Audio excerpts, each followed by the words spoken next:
Yes, yes. I go by the name of Mike Bake. I'm here at this year's Florida Music Festival. I'm here with the great group Cannibal Kids. Cannibal Kids, how's it going? What's up, man? What's up, man? Yes, yes. Listen, you guys performed. You guys did a wonderful job on your track, but I got a couple questions for you guys. So first things first, Cannibal Kids. How did you guys come about that name? It's a little bit of a long story. We can't give all the details because it's a little bit illegal, but what we'll say is nobody was harmed in the making of the name. We were somewhere where we weren't supposed to be. We found a couple of classified information files in a place, and just a couple, and there was some mentioned about a cannibal kid attempted cannibalism. And the moment we all read that, we were so in shock that we were like, man, that moment solidified our group of friends. We were like, that was it, man, Cannibal Kids. For sure, for sure. So, I'm privileged to speak with a lot of different groups, but I'm really curious on your guys', songwriting process. So, if you gotta give it, in a nutshell, what's the process, start to finish on your songwriting process?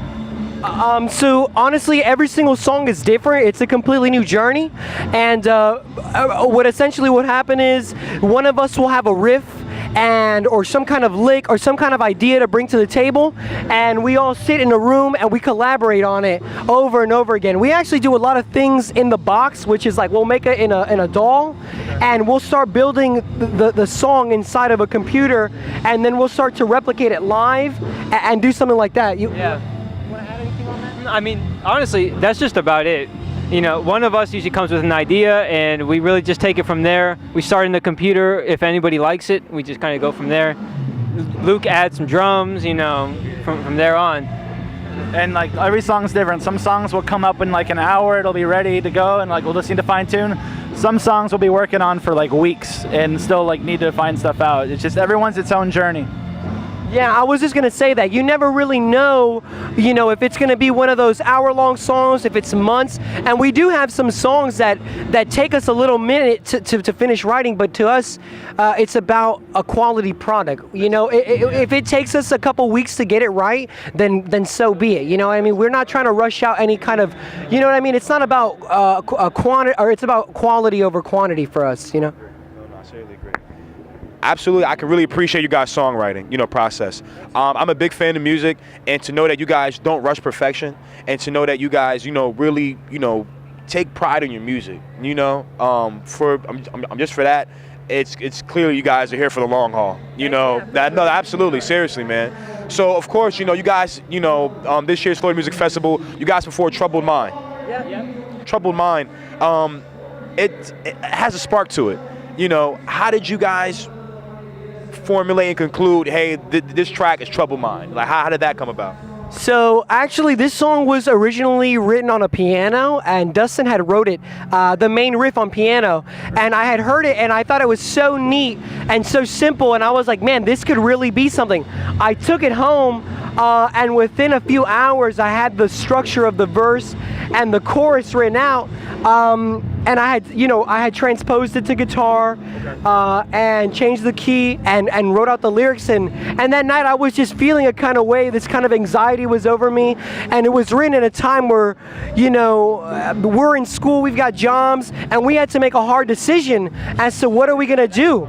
Are we gonna do music? Are we gonna do normal lives? What are we trying to do here? And in the midst of all that, that song came about, and it was so effective in what we were trying to say that it had to be the single, It made sense. Yeah. And then when I brought it to the guys, everybody just clicked on it, and the bridge was written super fast, the chorus was written and fleshed out, and we were just like, damn. And we showed it to our record company, and they were like, whoa, that is it. That is it. Anything you guys want to add? I mean, that's basically it. Yeah. Man. Definitely. And it all makes sense that this, the same spice, I would say, as far as that you guys add to your songwriting process, you guys really have that organic feel. You guys really take time to enjoy the vibe and make sure that your fans can really get that vibe that was created in that atmosphere, And for you guys to keep that same spice, that I like to call it, and make sure you can, just continuously add that. So, singles, all bodies of work. It makes sense. Like I said, you guys are here for the long haul, okay? But, where can we find you guys? Any special shout outs? You can find us anywhere on the handlebar at Cannibal Kids on Instagram, Twitter, Facebook. You can find our music on any platform: Spotify, Apple Music, Deezer, SoundCloud, YouTube, everything. We're on everywhere. Big shout out to Shaymax Records. Big shout out to IndieNation right here, man. A big shout out to our boy DJ right here for helping us out. This is legit, man. This interview is great. Big shout out. Absolutely. Once again, I go by the name of Mike Bake. We're here at this year's 18th annual Florida Music Festival. It was a pleasure. IndieNation, Cannibal Kids. I'm excited for the future, guys. Thanks, man. Thanks. Absolutely. Absolutely.